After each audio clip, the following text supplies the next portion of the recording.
Now, fast forwarding to this past year, we've been playing it wherever we can. We make ourselves available. We basically play for free. There are times when we'll take a love offering and so forth, but it's a ministry. I feel God has blessed us to use us where you can. Wherever you need us to be, use us to do that. And that's our prayer.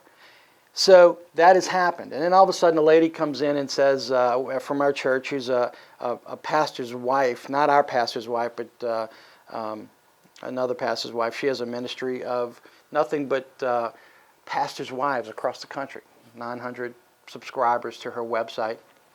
And she says, I'd like y'all to do the music to this seminar that we're doing. I said, great. I can't imagine us playing the songs on a handheld thing, trying to get that thing where we come across any good. And I still had recording equipment from the 90s. So I said, well, we'll put this room together in back of my office, and we'll try to record it. So I invited a friend over and to help out, and in walks David Lee with my friend. And I didn't know who he was at all, never met him.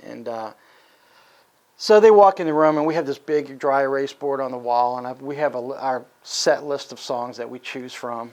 And the guy that, my friend who's a new Christian, David apparently was telling him, well, yeah, I recorded on that song, and I recorded on that song. And and he didn't want to tell me that. And I'm like, who is this guy? So, long story short, David helped us put the studio together. He had just left the job leading worship at church. I'm going, man, this guy is somebody who can really help me with this ministry.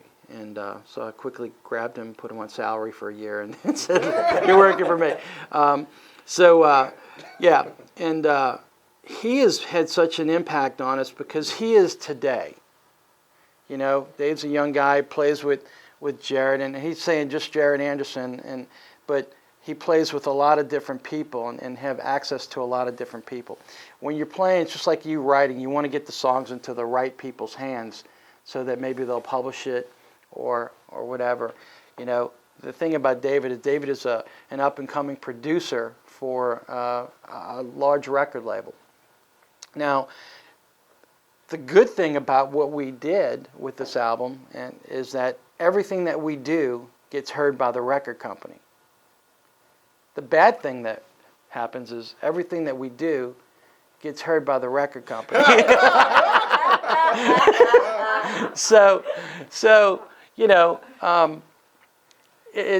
We put together a CD basically of worship songs, and really that was one of the only original songs we wrote.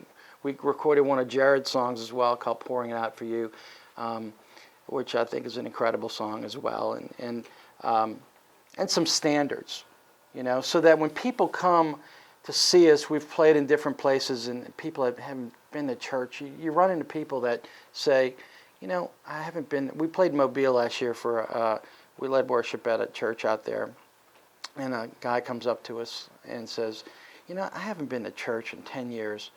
Something told me to come to church today. And do you have a CD? And we're like, no, I don't have anything to give you, So we wanted to put something together so that we could give to people, so that at least until they got plugged in somewhere, they could continue to be filled with that Spirit. That's what this record is about. It's called To The One. A girl, and she's 18 years old, Harvest. She's from Louisiana, ironically. Wrote a song called To The One, and that's the name of the CD. And she, of course, she's more of a folksy person. I'm a classic rock guitar player. That's what I grew up in. And that's the dilemma that I have is the style of writing that we have. Each of you have a style of music. For me, my struggle has been, Are we, you know, David comes in. Let me give you an example. David, when we first started the studio, we came in and went from all my analog stuff to digital. Had to buy the Macintosh, iMac computer, and Pro Tools, and you know, I'm a computer guy, but this is way over my head, and that's what he is. He's a computer nerd, it's plain and simple. So, and but what he does with, he's a wizard.